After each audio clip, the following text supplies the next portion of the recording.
رجعت لنفس المكان الساعة 3 الفجر، وحصل اللي عمري ما تخيلته في حياتي.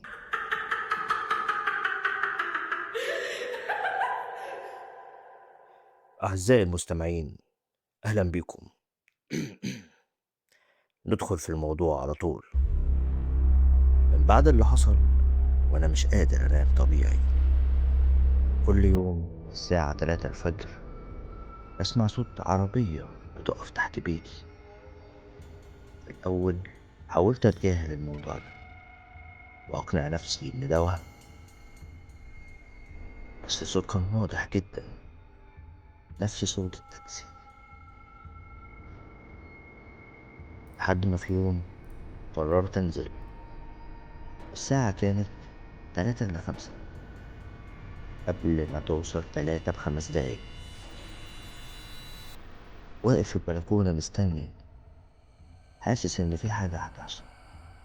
قلبي بيدق بسرعة غريبة، وفجأة الساعة جت 3 بالظبط، وسمعت نفس الصوت. بصيت تحت، لقيت التاكسي واقف، نفس العربية، نفس اللون، نفس السواق، باصص لفوق ناحيتي كأنه مستنيني.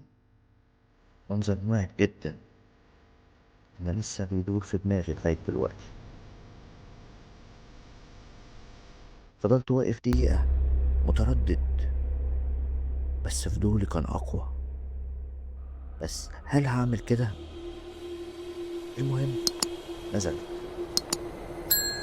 كل خطوة كنت بنزلها كنت حاسس إني بعمل أكبر غلطة في حياتي. وصلت للعربية، السواق فتح الباب لوحده وقال: اتأخرت ليه؟ ركبت من غير ما اتكلم. العربية اتحركت فورا كأنه اوردر.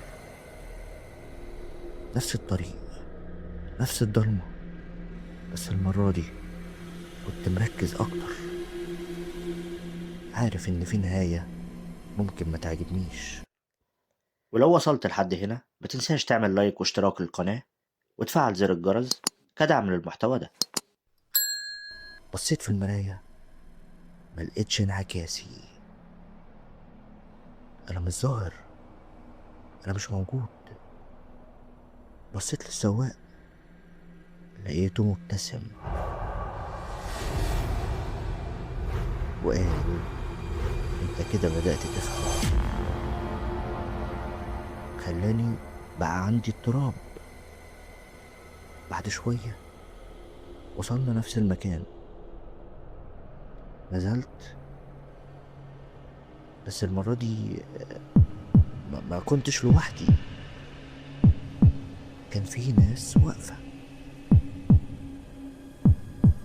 كلهم بصلي. يعني الموضوع مرعب جدا. وهنا كانت الصدمة، كلهم كانوا شبهي، نفس الشكل. ببص لنفسي في عيونهم. السواق قال: كل واحد فيهم ركب معايا قبل كده. من ساعتها وانا مش فاكر انا مين فيهم. لو حابب تسمع الجزء الثالث اكتب لي في التعليقات رقم 3.